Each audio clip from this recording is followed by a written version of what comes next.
Dr. Naomi Grant, a highly skilled black surgeon, faces blatant racism when a hospital board member, Charles Whitman, tries to sabotage her community health initiative aimed at helping underserved populations. Whitman dismisses the program as unworthy of resources, masking his prejudice with claims of financial concern. His underhanded tactics and disdainful remarks reveal a deep-seated bias, sparking a tense confrontation. As Naomi fights to expose the systemic racism embedded in the hospital's leadership, the battle intensifies, highlighting the infuriating realities of discrimination and abuse of power in America's healthcare system. Dr. Naomi Grant pushed open the door to Sheila's Home Goods, the familiar tinkle of the bell overhead signaling her entrance. It was a small, family-owned shop nestled in the heart of a quiet suburban town. A place she often stopped by on her way home to browse for little things she didn't need, but couldn't resist. Today, it was candles. Her office could always use a few more, she reasoned. Besides, it was one of the few luxuries she allowed herself. The air inside the store was warm and fragrant, carrying the scent of lavender and eucalyptus. Shelves lined with carefully curated home decor stretched toward the back of the shop, interspersed with cozy displays of throw blankets and artisan mugs. A soft tune played from a nearby speaker, blending seamlessly with the muted murmur of customers. Naomi adjusted the strap of her leather bag and let her gaze wander. Her beige trench coat and understated gold jewelry contrasted sharply with the crisp, navy blue scrubs she wore underneath. She had just finished a 12-hour shift at the hospital, and though exhaustion clung to her like a second skin, she felt a certain satisfaction. The kind that came with saving lives and knowing you'd made a difference. But she didn't look like the chief cardiothoracic surgeon at St. Vincent's Memorial Hospital. She knew that, with her natural curls tied back into a simple puff and no makeup to cover the subtle creases of fatigue on her face, Naomi blended in. To the world, she was just another black woman in scrubs. It wasn't something she minded, most of the time. She made her way toward the display at the back of the shop, where rows of candles in frosted glass jars were arranged by scent and color. A neatly printed sign overhead read, "Locally hand-poured." She smiled, breathing in the aroma of vanilla and amber. This was her quiet time, her little escape. As she reached for a candle, the sound of a sharp, disapproving voice pulled her from her thoughts. "Excuse me," the voice called, tinged with annoyance. "Can I help you with something?" Naomi turned to see a woman standing behind the counter. She was middle-aged, with a severe bob and a name tag that read, Linda, manager. Her lips were pressed into a tight line, her eyes scanning Naomi with a look that made her stomach tighten instinctively. Naomi straightened, holding the candle in her hand. "Oh, I'm fine, thanks, just browsing." Linda didn't move, her gaze lingering a moment too long before she gave a curt nod. "Well, let me know if you need anything," she said, her tone clipped, before disappearing into a side room. Naomi took a slow breath and tried to brush it off. It wasn't the first time she'd been on the receiving end of an unwarranted cold shoulder, and it likely wouldn't be the last. Still, it stung in a way she couldn't quite put into words. Her phone buzzed in her pocket, pulling her back to the moment she pulled it out to find a text from her assistant, Ella. "Long day. Need me to move tomorrow's meeting?" Naomi typed a quick response. "No, I'll manage, thanks." She smiled at the thoughtfulness, tucking her phone away. Ella always had a knack for anticipating her needs, and right now, the text felt like a small lifeline. She turned back to the candles, running her fingers over the smooth lids as she let her mind drift. As she reached for another jar, the sound of voices near the front of the store caught her attention. "That's a little out of your price range, don't you think?" Naomi froze, her stomach knotting as the words sank in. She turned just enough to catch a glimpse of Linda standing by the front counter, speaking to a young black woman who looked barely out of her teens. The girl held a small vase in her hands, her expression wavering between embarrassment and frustration. "I was just looking," the girl mumbled, her voice barely audible. "Well, some of these items are quite expensive," Linda continued, her tone dripping with condescension. "Maybe you'd be more comfortable with something from the sale section." Naomi felt a familiar surge of indignation rise within her. She wasn't new to this. She had seen it in countless forms, the subtle, cutting microaggressions that stung like paper cuts, their cumulative weight heavier than anyone dared to admit. And yet, Every time it happened, it felt just as infuriating as the first. The girl's shoulders slumped as she set the vase back on the shelf, mumbling an apology before slipping out the door. Naomi watched her go, her heart sinking. Linda returned to her post behind the counter, her expression neutral, as if nothing had happened. Naomi clenched her jaw, turning back to the candles. She told herself to focus, to let it go. After all, she was tired, and she wasn't here to get into an argument with a store manager who likely had no idea who she was or what she represented. But the memory of the girl's face, her humiliation, her resignation, stayed with her. It gnawed at the edges of Naomi's resolve. She made her way to the counter, candle in hand, and placed it down gently in front of Linda. "This one, please," Naomi said, her tone measured. Linda barely glanced up as she scanned the barcode. "That'll be $24.99, she said, sliding the candle into a paper bag. Naomi reached for her card, but before she could insert it into the reader, Linda hesitated. Her eyes flicked to Naomi's scrubs, her lips pressing into a thin line. "Do you have a rewards account with us?" Linda asked, her voice carefully neutral. Naomi shook her head. "No, I don't." Linda hesitated again, then smiled tightly. "Well, we don't accept returns on sale items," she said, her tone pointed. Naomi blinked. "This isn't a sale item," she said, her voice calm, but firm. Linda's smile faltered for a fraction of a second before she recovered. "Right. Of course." Naomi inserted her card and completed the transaction without another word. As Linda handed her the bag, their eyes met, and for a brief moment, something unspoken passed between them, an acknowledgement of the power dynamics at play, of the assumptions that had been made. Naomi took her bag and turned to leave, her steps measured, but purposeful. She pushed the door open, the bell jingling behind her, and stepped into the crisp evening air. The knot in her chest tightened, her frustration bubbling just beneath the surface. It wasn't just about her. It never was. Moments like these were a reminder that no matter how far she had climbed, no matter how much she had achieved, the world had a way of trying to put her back in a box she had long outgrown. As she walked to her car, her phone buzzed again. It was Ella, sending a reminder about a meeting with the hospital board the next morning. Naomi stared at the message for a moment, her mind already turning. She had dealt with people like Linda before, and she knew there would be others, but this time, she wasn't sure if she could just let it slide. The thought lingered as she slid into the driver's seat, her grip tightening on the steering wheel. Something had to change. Naomi parked her car outside her gated community, the neatly trimmed hedges and pristine sidewalks, a sharp contrast to the turmoil brewing in her mind. The encounter at Sheila's Home Goods clung to her like an unwelcome shadow. No matter how many times she told herself it was nothing, just another microaggression in a sea of many, it refused to loosen its grip. As she stepped into her townhome, the familiar comfort of warm, neutral tones and minimalist decor greeted her. The faint scent of the eucalyptus diffuser she had set up earlier in the week lingered in the air, a small but calming reprieve. She set the candle bag on the kitchen counter, its presence a reminder of the unsettling moment it had come from. She couldn't dwell on it now. Tomorrow, she had an early meeting with the hospital board to finalize the details for an upcoming community health initiative, a project she had spearheaded to address disparities in cardiac care for underserved populations. Naomi busied herself preparing for the presentation, flipping through slides on her laptop. Yet, as the hours ticked by, her mind kept drifting back to Linda and the young woman in the shop. The next morning, Naomi arrived at the hospital's administrative wing, her confidence restored, or at least, that was what she told herself. Dressed in a sharp navy blue suit with a silk blouse, she looked every bit the accomplished surgeon and leader she was. As she walked through the halls, colleagues greeted her warmly, some even stopping to compliment her latest groundbreaking surgery. "Dr. Grant, that triple bypass last week? Remarkable work," one of the younger residents said, his admiration evident. "Thank you," Naomi replied with a small smile. "Team effort." But the pleasant exchanges didn't stop the quiet, lingering voice in her mind, reminding her that not everyone saw her as the exceptional professional she was. Her thoughts were confirmed as she reached the boardroom.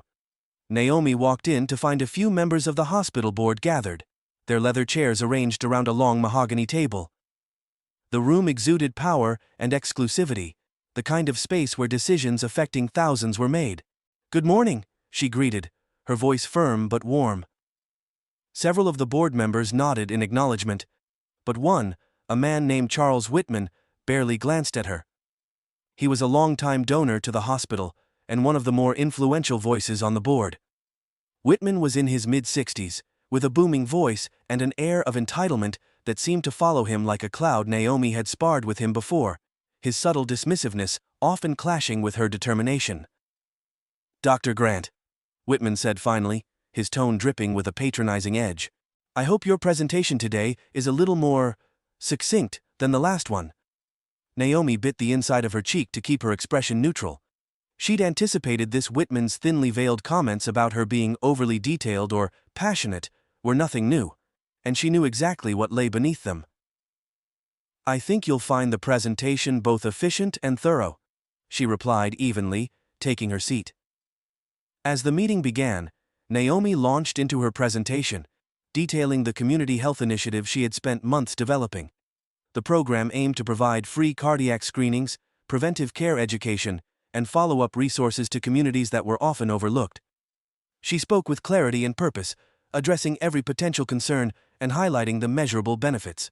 The majority of the board seemed engaged, nodding along or jotting down notes, but Whitman sat with his arms crossed, his expression unreadable. When she finished, the room was silent for a moment before the chairwoman, Dr. Patel, spoke up. "Excellent work, Dr. Grant. This initiative is exactly the kind of outreach we need." Before Naomi could thank her, Whitman cleared his throat. "I do have some concerns," he said, leaning forward. "These programs sound wonderful in theory, but they're expensive. I'm not convinced the ROI justifies the expenditure, especially when the target demographic—" He trailed off, waving his hand vaguely. "Well, it's not our primary patient base." Naomi's stomach tightened, but she kept her tone calm. "With all due respect, Mr. Whitman, our hospital serves a diverse community. Ensuring equitable access to care isn't just a moral imperative, it's also good business. Healthier communities mean fewer preventable emergencies and better outcomes overall." Whitman smiled thinly. "I'm just suggesting we prioritize the patients who actually fund this hospital." The implication was clear, and Naomi felt the frustration bubbling beneath her calm exterior. She glanced around the room, noting the discomfort on some of the other board members' faces. Dr. Patel interjected, steering the conversation back toward the program's benefits, but the damage was done.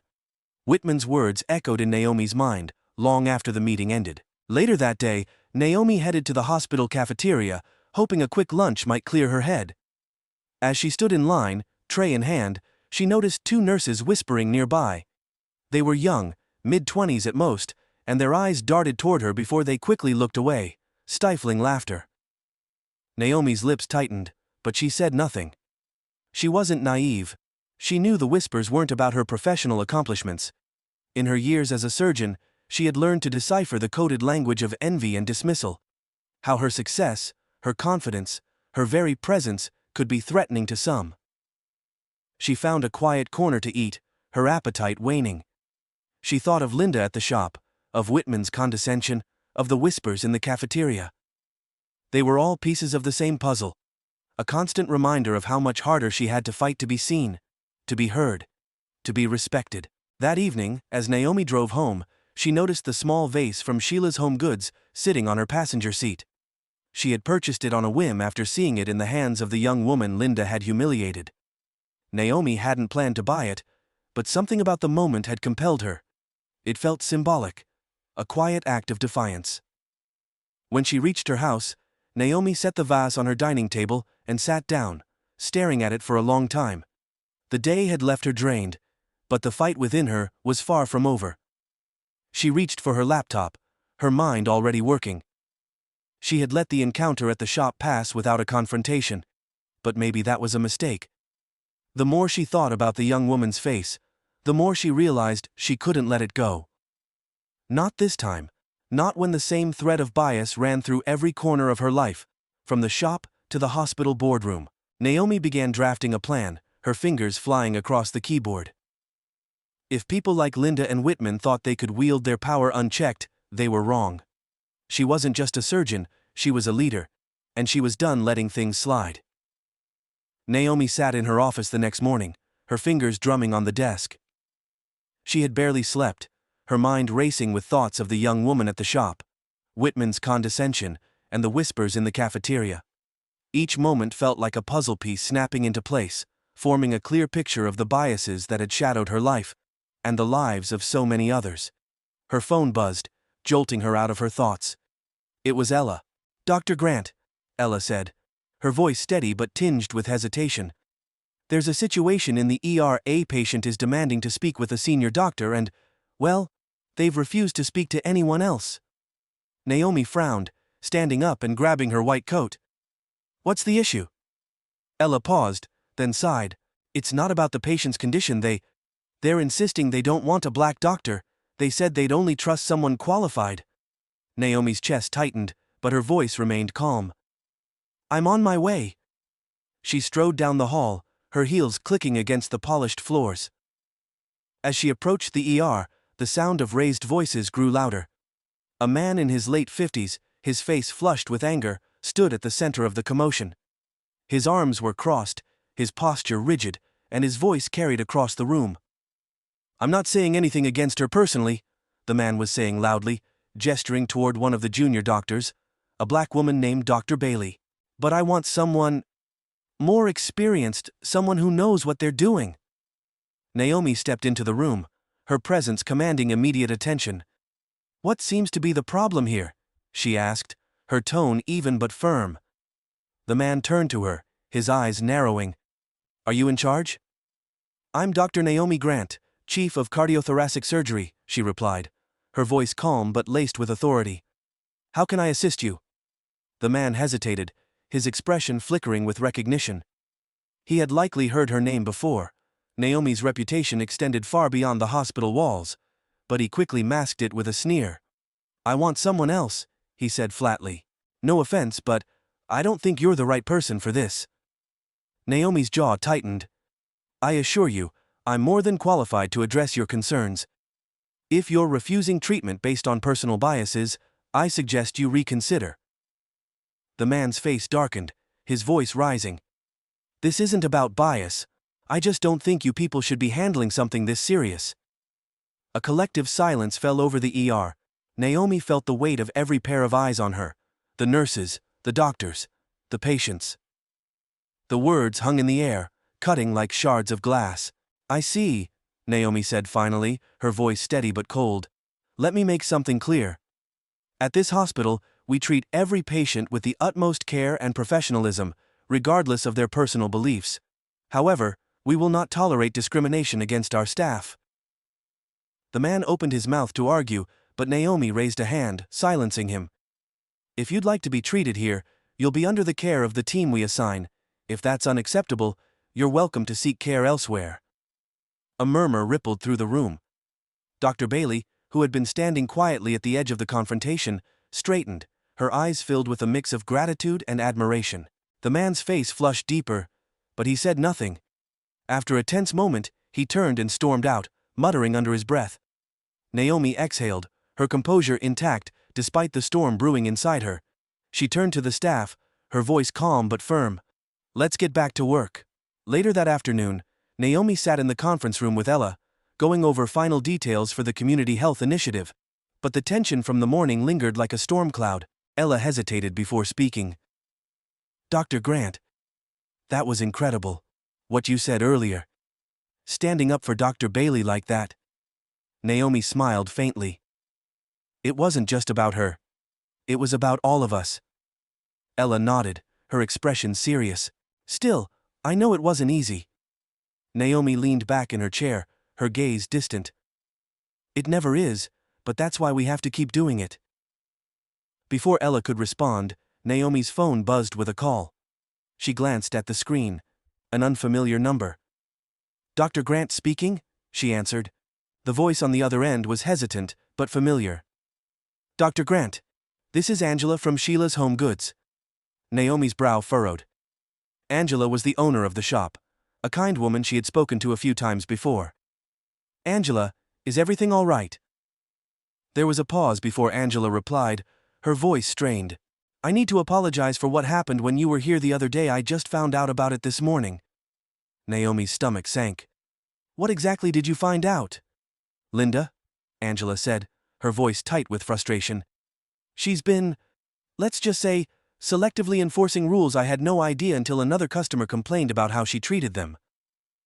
Naomi thought of the young woman with the vase, and the way Linda's disdain had been so carefully veiled. I see, she said, her tone measured. And what are you planning to do about it? Angela hesitated. I've spoken to Linda, but I'm not sure how to proceed. She's been here for years, and I never imagined she'd act this way. I don't want to rush to judgment, but… Angela, Naomi interrupted, her voice firm. This isn't about rushing to judgment. It's about holding people accountable. Ignoring behavior like this sends a message that it's acceptable. Angela was silent for a long moment. You're right, she said finally. I'll take care of it. Naomi hung up, her resolve hardening. She had spent too many years watching people like Linda and Whitman escape accountability, their actions dismissed as misunderstandings or mistakes. It was time to draw a line. The next morning, Naomi arrived at Sheila's Home Goods. Angela greeted her at the door, her expression a mix of relief and nervousness. I'm so glad you came, Angela said, leading Naomi toward the back office. I thought it might help if you were here when I spoke to Linda. She needs to understand how serious this is. Naomi nodded. I appreciate you taking this step. They entered the office to find Linda already seated, her posture defensive. She glanced at Naomi, her eyes narrowing, but said nothing. Linda, Angela began, her voice firm. I've been made aware of several complaints about your behavior toward customers. Linda crossed her arms. I don't know what you're talking about. Angela exchanged a glance with Naomi, before continuing. One of those customers is Dr. Grant. She experienced your behavior firsthand. Linda's gaze flickered to Naomi, her expression hardening. I treated her like I treat everyone else. No, Naomi said calmly. You didn't. The room fell silent as Naomi recounted the events, her voice steady but unwavering. She spoke not just of her own experience, but of the young woman with the vase, the subtle dismissiveness, the unspoken biases that had seeped into every interaction. By the time she finished, Linda's defiance had begun to crack. Angela's face was pale, her expression a mix of anger and disappointment. This is unacceptable, Angela said finally, her voice trembling with emotion. I can't keep you here, Linda. Your actions don't reflect the values of this store. Linda's mouth opened, but no words came out. She stood abruptly, grabbing her things and storming out without a word. Angela turned to Naomi, her eyes filled with regret. I'm so sorry it took me this long to see it. Naomi placed a hand on Angela's shoulder, her voice gentle but firm. What matters is that you acted. As Naomi left the shop, the weight in her chest began to lift. The fight wasn't over, not by a long shot, but this was a start. That evening, Naomi sat at her dining table, drafting an op-ed for the local paper. The piece was titled, When Bias Goes Unchecked, A Doctor's Perspective on Everyday Discrimination. Her words were sharp, her message clear. The battle against systemic injustice wasn't just about policies, it was about the choices people made every day. Her phone buzzed with an email notification. It was from Whitman, requesting a private meeting about the Community Health Initiative. Naomi's lips pressed into a thin line. The fight was far from over, but she was ready. Naomi sat in her office, the email from Charles Whitman still open on her laptop. His request for a private meeting was simple and vague. Too vague. The subject line read, Follow-up discussion on Community Health Initiative. Beneath the cordial language, Naomi could feel the weight of Whitman's real agenda. He wasn't looking to collaborate, he was looking to control. Her phone buzzed with a text from Ella. Good luck with Whitman. Let me know if you need backup. Naomi smiled faintly at the support, but her resolve remained firm.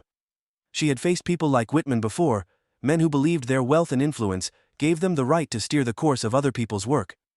What made this meeting different was the context. Whitman's growing resistance to her initiative, his dismissive attitude in the boardroom, and now this private meeting.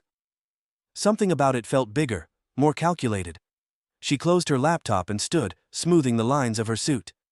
Let's get this over with, she muttered under her breath. Whitman's office was on the top floor of a sleek corporate building downtown. The elevator ride was silent and tense, Naomi's reflection in the mirrored walls revealing the controlled determination on her face. When the doors opened, she stepped into a space that exuded wealth: plush carpets, framed artwork, and floor-to-ceiling windows offering a sweeping view of the city. Whitman greeted her with a polished smile that didn't reach his eyes. "Dr. Grant," he said, gesturing to a leather chair across from his oversized desk. "Thank you for coming." Naomi returned the smile, her expression polite but guarded. "Of course I'm curious to hear what you'd like to discuss." Whitman leaned back in his chair, his fingers steepled. "I wanted to talk about the Community Health Initiative. I've been reviewing the proposal, and while I appreciate your passion, I have some concerns." Naomi nodded, keeping her tone professional. "I'm happy to address any concerns you have, but I believe the board already approved the initiative." Whitman's smile tightened. "They did, but approvals can be revisited. I'm sure you understand that hospital resources are finite, and we have to ensure they're allocated wisely." Naomi felt a spark of anger, but kept it buried. The initiative is designed to address critical gaps in healthcare access. It's not just a question of morality, it's about improving long-term outcomes for the community that benefits everyone, including the hospital. Whitman's expression darkened slightly, though he masked it with a calm demeanor. "That's all well and good, Dr. Grant, but we can't ignore the optics. Focusing too much on certain populations might alienate our primary donors." Naomi's stomach turned, but her voice remained steady. "If you're referring to the underserved communities this initiative targets, I'd argue those optics reflect the hospital's commitment to equity." Whitman leaned forward, his tone sharp. "And I'd argue that you're risking the financial stability of the institution for a pet project." Naomi's fingers tightened around the armrest of her chair. "This isn't a pet project. It's a necessary step toward addressing systemic disparities in healthcare. If we can't lead by example, what message are we sending?" Whitman's calm facade cracked, his frustration spilling over. "You're sending the message that resources are being funneled away from the people who fund this hospital. I suggest you reconsider your priorities, Dr. Grant, before you jeopardize your position here." The words hung in the air like a threat, and for a moment, Naomi's heart pounded with the weight of the moment. But then she met his gaze, her voice unwavering. "With all due respect, Mr. Whitman, my priority is saving lives. If that's a problem for you, perhaps you should reconsider yours." Naomi left Whitman's office with her head held high, but the encounter left her unsettled. She could feel the tension building, a sense that Whitman's resistance wasn't just personal, it was systemic. Something larger was at play. As she returned to the hospital, Ella intercepted her in the hallway. "Dr. Grant," she said, her tone urgent, "you need to see this." Ella led Naomi to her office and pulled up an email thread on her laptop. It was a series of exchanges between Whitman and several other board members. Discussing the initiative, Naomi's name was mentioned repeatedly, always in a dismissive tone. "I managed to get access to this," Ella explained, her voice low. "Whitman's been rallying support to defund the program, claiming it's a misuse of hospital resources. He's even suggested cutting your department's budget to make up for it." Naomi stared at the screen, her stomach twisting. The words were damning, not just because they undermined her work, but because they revealed the depth of Whitman's bias. He wasn't just resisting the initiative, he was targeting her directly. "This is retaliation," Naomi said, her voice tight. "He's trying to discredit me because I won't back down." Ella nodded, her expression grim. "What do you want to do?" Naomi's mind raced, the pieces of the puzzle clicking into place. Whitman's resistance wasn't just about the initiative, it was about power, control, and maintaining the status quo. But this wasn't just her fight, it was a fight for every patient, every staff member, every community member who had been dismissed or overlooked. Naomi took a deep breath, her resolve hardening. "We're going to expose him." Naomi spent the next 24 hours preparing. She reached out to allies on the board, staff members who supported the initiative, and even community leaders who had championed her work. Together, they compiled evidence, emails, meeting minutes, and testimonials that painted a clear picture of Whitman's bias and abuse of power. By the time the emergency board meeting was called, the tension was palpable. Whitman sat at the head of the table, his expression calm, but his posture defensive. Naomi sat across from him, flanked by her allies. The chairwoman, Dr. Patel, opened the meeting. We've gathered here to address concerns regarding the Community Health Initiative and recent allegations of misconduct. Whitman leaned back, his tone dismissive. This is a waste of time. The initiative is a financial risk, and I've simply raised valid concerns. Naomi stood, her voice steady but firm. This isn't about valid concerns, Mr. Whitman. It's about your deliberate attempts to undermine a program designed to help the most vulnerable members of our community, and it's about your efforts to retaliate against me for standing up to you. She presented the evidence methodically, her words cutting through the room like a blade. The emails, the budgetary threats, the whispered comments, it all painted a damning portrait of Whitman's actions. By the time she finished, the room was silent. Whitman's face was pale, his composure cracked. Dr. Patel turned to him, her expression stern. Mr. Whitman, do you have anything to say for yourself? Whitman opened his mouth, but no words came out. The weight of the evidence was undeniable. As the board deliberated, Naomi stepped out of the room, her heart pounding. She had taken a stand, but the outcome was still uncertain. Ella joined her in the hallway, her expression a mix of anxiety and admiration. You were incredible in there, Ella said. Naomi managed a small smile. Let's hope it was enough. The door opened, and Dr. Patel stepped out, her expression unreadable. She approached Naomi, her words measured. We've made a decision. Naomi held her breath as the moment hung in the air, the weight of her fight culminating in this one moment. Naomi re-entered the boardroom, her resolve unshaken, despite the tension crackling in the air. Every eye turned to her as she took her seat at the long mahogany table. On the other side, Charles Whitman sat stiffly, his hands clasped tightly together, as though trying to hold on to his crumbling composure. The board members' expressions ranged from uncertainty to quiet indignation, the evidence Naomi had presented weighing heavily in the room. Dr. Patel cleared her throat, her voice steady. Mr. Whitman, this meeting is about more than concerns over resource allocation. The evidence provided raises serious questions about your conduct, as well as your intentions toward Dr. Grant and this initiative. Whitman's lips thinned, his eyes flicking toward Naomi. This is absurd, he said, his tone dripping with indignation. This is nothing more than an overreaction. I have every right to scrutinize initiatives that affect hospital resources, especially ones that threaten our financial stability. Naomi leaned forward, her voice cutting through his defense like a scalpel. Scrutiny is one thing, Mr. Whitman. Sabotage is another. The room fell silent. Whitman shifted in his chair, his jaw tightening. You've made it clear through your emails and conversations with other board members that this has nothing to do with financial concerns, Naomi continued, her voice unwavering. Your issue isn't with the numbers, it's with the communities this initiative is meant to serve. That's a baseless accusation, Whitman snapped, his voice rising. You're twisting my words. Naomi raised an eyebrow, pulling out a printed email and holding it up for the room to see. Certain populations might alienate our donors, she quoted. That's not scrutiny, Mr. Whitman. That's prejudice. Whitman's face flushed crimson, his veneer of composure cracking. I'm protecting this hospital. Someone has to think about the bottom line when you're busy chasing some ideological agenda. Naomi's voice sharpened, her anger barely contained. This isn't about ideology, it's about saving lives. Do you have any idea what it means to the people in those underserved communities to have access to care, to know they're valued? This hospital has the resources to make that difference, and you're trying to block it because it doesn't fit your narrow definition of who deserves help. Whitman scoffed, his frustration boiling over. You're naive if you think charity pays the bills, Dr. Grant. You can't run a hospital on good intentions. Naomi locked eyes with him, her voice deadly calm. And you can't call yourself a leader while perpetuating the very inequities we're meant to fight against. Dr. Patel intervened, her tone measured but firm. Mr. Whitman, your emails and conversations reveal a clear pattern of bias. You've targeted Dr. Grant's initiative and made repeated efforts to undermine her authority. This isn't just about resource allocation, it's personal. Whitman's jaw clenched, but he didn't respond. Naomi could see the storm of emotions playing out on his face.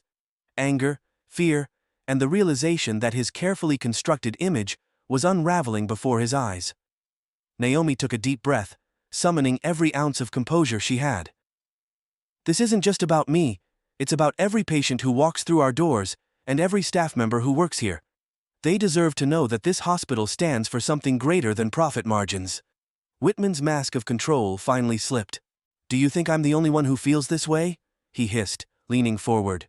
"You think you can just waltz in here with your high ideals and change the system overnight? People like me built this institution. People like me keep it running." Naomi's hands tightened into fists beneath the table, but her voice remained steady. "And people like you are the reason we're still fighting the same battles decades later." The room was silent, the weight of Whitman's words hanging heavy in the air. His true nature had been laid bare, his arrogance and entitlement exposed for everyone to see. Naomi glanced around the room, her gaze meeting those of her allies on the board. She could see the shift in their expressions, the recognition of what was truly at stake. Dr. Patel gave her a small nod, silently encouraging her to continue. "This isn't just about one initiative," Naomi said, her voice carrying the weight of her conviction. "It's about who we are as an institution.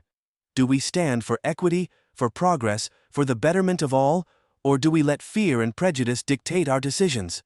She turned to Whitman, her eyes blazing.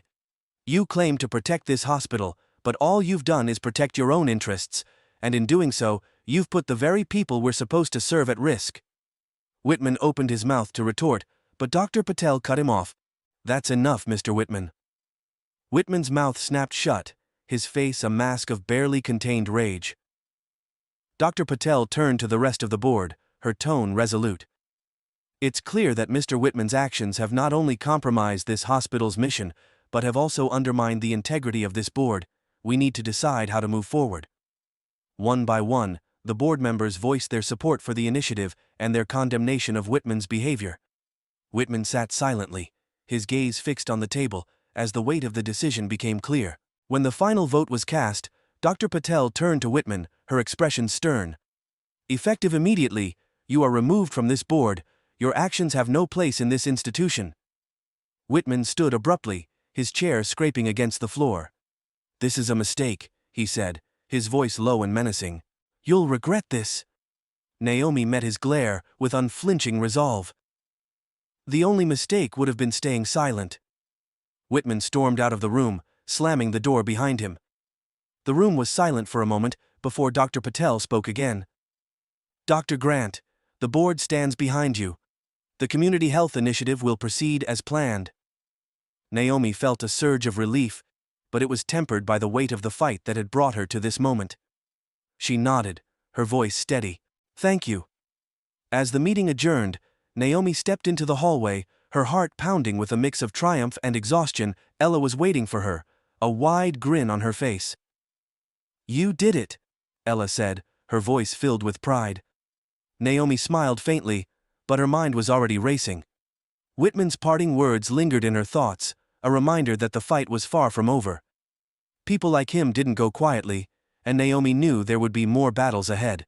"Let's get to work," she said, her voice resolute. The fight for justice had only just begun. Naomi stood outside the double doors of the boardroom, her heart pounding in her chest. She had faced operating rooms full of chaos, emergencies that demanded split-second decisions. But this moment felt different. This was a fight not just for her program, but for her dignity, and for everyone who had been dismissed, underestimated, or silenced. She inhaled deeply, adjusting the lapel of her suit, and pushed the doors open. Inside, the tension was palpable. Charles Whitman sat at the far end of the long mahogany table, his expression cold and calculating. Around the table, the other board members shifted uncomfortably, their eyes darting between Whitman and Naomi. Dr. Patel sat at the head of the table, her face a mask of professional calm, though her fingers tapped a restless rhythm on the polished surface. "Dr. Grant," Patel said, nodding toward an empty seat near the center. "Thank you for joining us." Naomi moved with purpose, her heels clicking against the floor. She took her seat, her spine straight, and placed her folder on the table. The weight of Whitman's gaze bore into her, but she refused to flinch. "I believe we're here to discuss your recent concerns, Mr. Whitman," Patel continued, turning to him. Whitman leaned back in his chair, his fingers steepled. "Indeed, I've raised significant issues regarding the Community Health Initiative that Dr. Grant is so adamantly pushing. I believe the resources required for such a program could be better allocated elsewhere. Naomi's lips pressed into a thin line. She opened her folder and pulled out a stack of documents. Mr. Whitman, I believe you've made your concerns abundantly clear, through emails, private conversations, and your attempts to rally support against the program. But let's address the facts. She distributed the documents, each one meticulously prepared to counter Whitman's arguments. The initiative's budget has been carefully calculated to ensure minimal impact on the hospital's other programs. Additionally, data from similar initiatives nationwide shows that improving access to preventative care significantly reduces emergency room costs, benefiting both patients and the institution. Whitman smirked, a condescending tilt to his head.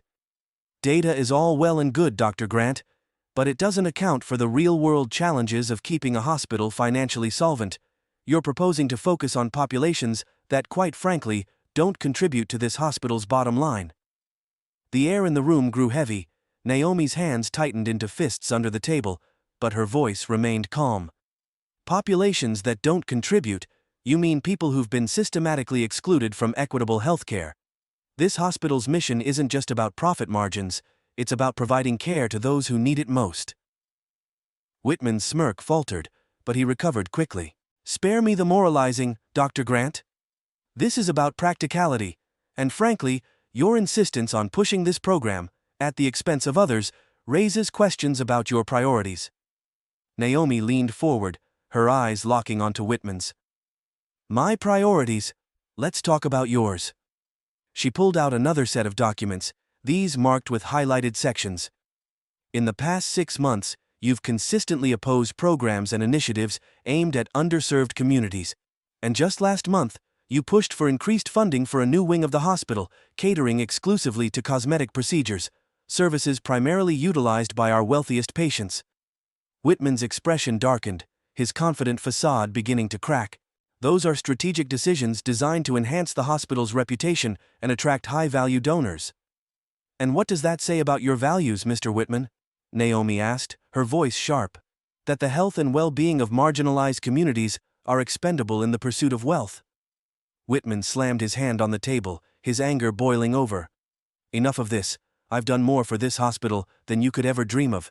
People like you don't understand what it takes to keep an institution like this running. Naomi's chest tightened, but she didn't back down. People like me? What exactly do you mean by that? Whitman's hesitation was fleeting, but it was enough his words spilled out, fueled by frustration. You're a surgeon, Dr. Grant. Stay in your lane, leave the decision-making to those of us who understand the bigger picture. The room fell silent. The unspoken prejudice in Whitman's statement hung in the air, like a storm cloud. Naomi let the moment stretch, her gaze never wavering. This isn't about me being a surgeon, she said finally, her voice steady but laced with steel. This is about power. You don't want this program because it challenges your idea of who deserves access to healthcare.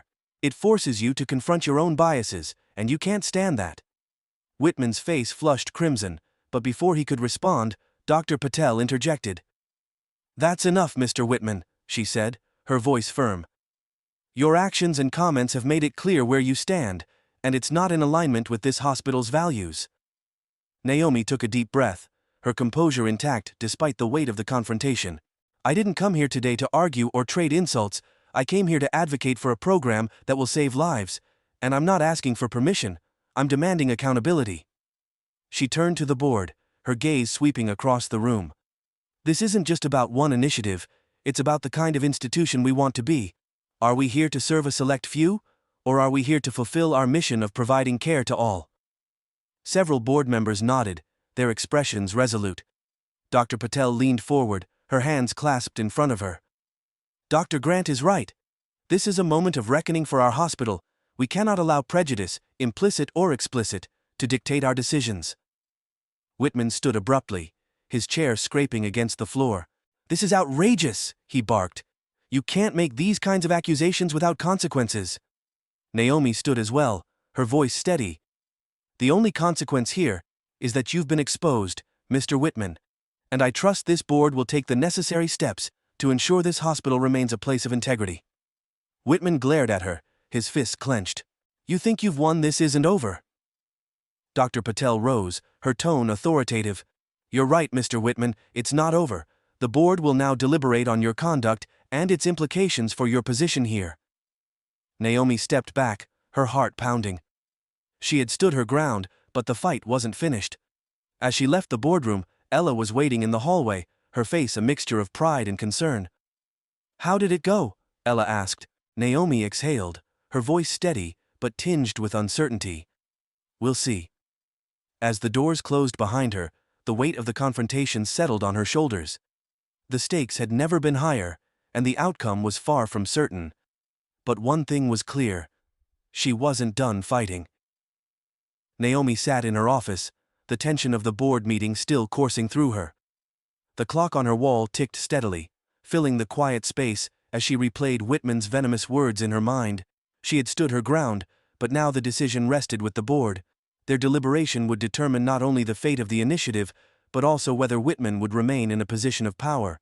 A soft knock at the door pulled Naomi from her thoughts. Ella stepped in, her expression a mixture of nervous energy and quiet anticipation. "They've called us back," Ella said. Naomi nodded, her face composed. She stood, straightened her blazer, and followed Ella down the hall. Her steps were measured, but her heart raced with the weight of what was to come. The boardroom was hushed when Naomi entered. Dr. Patel stood at the head of the table, her posture as resolute as ever. The other members were seated, their expressions solemn but tinged with resolve. Whitman was there too, his jaw set, though his eyes betrayed a flicker of unease. "After careful deliberation," Dr. Patel began, her voice steady, "the board has reached a decision regarding both the Community Health Initiative and Mr. Whitman's actions." Naomi's hands tightened into fists at her sides, though she kept her expression neutral. "First, the initiative," Dr. Patel continued. "It is clear that this program aligns with our hospital's mission to provide equitable care. The board has unanimously decided to fully support its implementation." A wave of relief washed over Naomi, though she didn't allow herself to smile just yet. The real reckoning was still to come. "Now, regarding Mr. Whitman," Patel said, her gaze shifting to him. "Your behavior has been found to be in direct conflict with the values of this institution. Your repeated efforts to undermine this initiative, your targeting of Dr. Grant, and your prejudiced remarks have no place here. Effective immediately, you are removed from this board." The room was silent as the weight of Patel's words settled. Whitman's face flushed red, his fists clenching on the table. "This is a mistake," he growled. "I've done more for this hospital than anyone here." "Your contributions are not in question," Patel said sharply. "But your actions have made it clear that you cannot be trusted to uphold the principles this hospital stands for." Whitman's glare turned to Naomi, his voice dripping with venom. "You think you've won?" Naomi met his gaze, her voice calm but resolute. "This isn't about winning, it's about doing what's right." Whitman stood abruptly, his chair scraping against the floor. Without another word, he stormed out of the room, slamming the door behind him. The sound echoed in the silence, leaving the board members to exchange quiet glances. Patel turned back to Naomi, her expression softening. "Dr. Grant, I want to thank you for your courage and dedication. This hospital is stronger because of leaders like you." Naomi nodded, her voice steady. "Thank you, Dr. Patel, and thank you to the board for supporting this program. I promise it will make a difference." As Naomi left the boardroom, the weight on her shoulders began to lift. The confrontation with Whitman had been brutal, but she had stood her ground. More importantly, the initiative she had fought so hard for would now move forward. It was a victory, but one that came with hard-earned lessons. Ella caught up with her as she walked down the hall. "Dr. Grant," she said, her tone filled with admiration, "you were incredible in there." Naomi offered a small smile. "Thank you, Ella. But this isn't just about me, it's about everyone who's been fighting these battles long before I got here, and everyone who will keep fighting after." Ella nodded, her expression thoughtful. "Do you think this will change things?" Naomi paused, considering the question. "It's a start," she said. "One battle doesn't win the war, but it's a step in the right direction." That night, Naomi sat at her kitchen table, a steaming mug of tea in her hands. The day's events replayed in her mind, but instead of the anger and frustration she had felt earlier, there was now a quiet sense of resolve, She had faced down a powerful adversary and come out stronger, but she knew there was still work to be done. Over the next few weeks, the hospital's community health initiative began to take shape. Naomi worked tirelessly with her team to finalize the details, ensuring the program would reach the people who needed it most. Word of the initiative spread quickly, drawing attention from local leaders, activists, and even media outlets. It became a symbol of hope, proof that change was possible even in the face of systemic resistance. Naomi also noticed a shift within the hospital itself. Whitman's departure had sent a clear message. Prejudice and power plays would no longer be tolerated. Staff members who had once been hesitant to speak up now found their voices, and the board began to prioritize initiatives that aligned with the hospital's mission of equity. One afternoon, Naomi received a handwritten note from Dr. Bailey, the young physician she had defended in the ER. The note read, "Thank you for standing up for all of us. You've shown me what true leadership looks like." Naomi's heart swelled with pride. The fight had been worth it. Despite the progress, Naomi knew the challenges weren't over. She still encountered resistance, subtle and overt, in her work. But she faced each obstacle with a renewed sense of purpose, drawing strength from the victories she had already won. One evening, as she walked through the hospital's busy halls, she noticed a patient from one of the underserved communities the initiative targeted. The woman, who had been skeptical of seeking care at first, now sat in the waiting room with her young son, her expression one of quiet gratitude. It was a small moment, but it reminded Naomi why she fought so hard. At home that night, Naomi opened her laptop and began drafting a speech for an upcoming conference. The theme was leadership in medicine, and she knew exactly what she wanted to say. Naomi's journey was far from over. The systemic issues she faced were deeply ingrained, and she knew there would be more battles ahead. But now, she had a stronger foundation, a clearer vision, and a growing network of allies who shared her commitment to change. As she closed her laptop and looked out at the city lights, Naomi felt a quiet determination settle over her. The fight for justice wasn't easy, but it was necessary, and she was ready to keep fighting. Naomi sat in her office as the sun dipped below the horizon, its warm light casting golden streaks across the walls. The past few weeks had been a whirlwind of change, difficult, transformative, and, ultimately, hopeful. She thought back to the confrontation with Charles Whitman, the tension of the boardroom, and the collective decision that had upheld the values she had fought so hard to protect. It wasn't just about winning an argument or saving a program for Naomi. It was a moment of truth, a line drawn in the sand, a declaration that systemic inequities would no longer be ignored. She had gone into the fight prepared to lose, knowing the odds were stacked against her. But the victory had revealed something profound.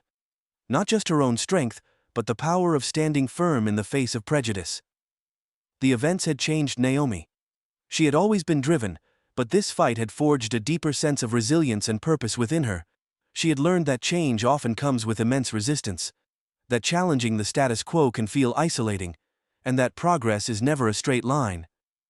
But she had also learned the power of allies. Those who stood beside her, even when it wasn't easy. Ella's unwavering support, Dr. Patel's leadership, and the quiet encouragement of colleagues like Dr. Bailey had reinforced Naomi's belief in collective action.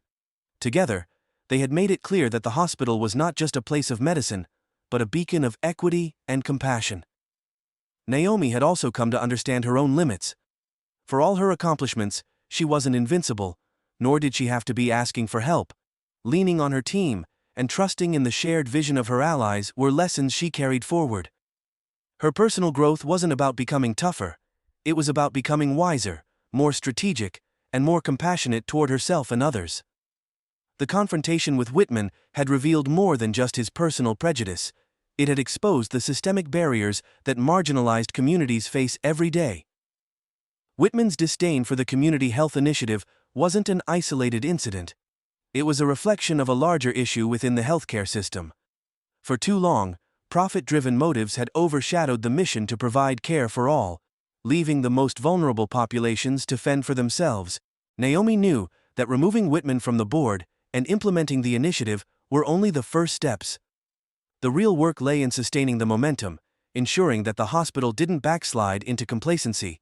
It also required addressing the unspoken biases that lingered in the halls of power. biases that didn't always manifest as overt actions, but as quiet neglect, as decisions made behind closed doors that perpetuated inequity. Her experience was a microcosm of a much larger struggle.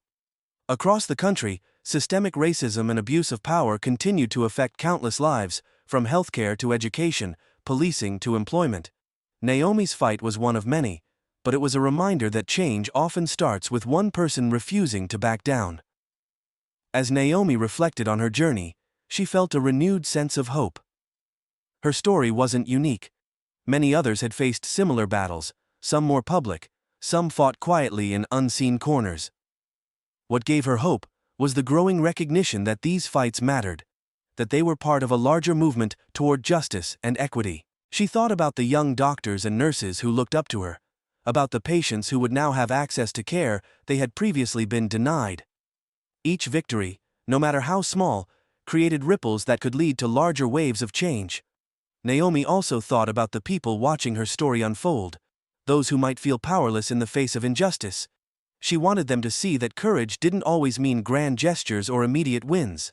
Sometimes, courage was simply standing up, speaking truth to power, and refusing to be silenced. To those people, Naomi offered a message of resilience.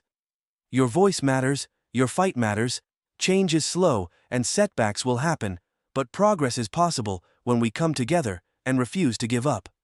One evening, Naomi attended a community event celebrating the launch of the health initiative. The room buzzed with energy as patients, doctors, and local leaders gathered to mark the occasion. She watched as a young mother spoke about how the program had helped her secure prenatal care, ensuring a healthy start for her unborn child. An elderly man shared how he no longer had to choose between paying for food or his medication. Naomi felt a lump in her throat as she listened to their stories. This was why she had fought so hard, not for recognition, but for moments like these.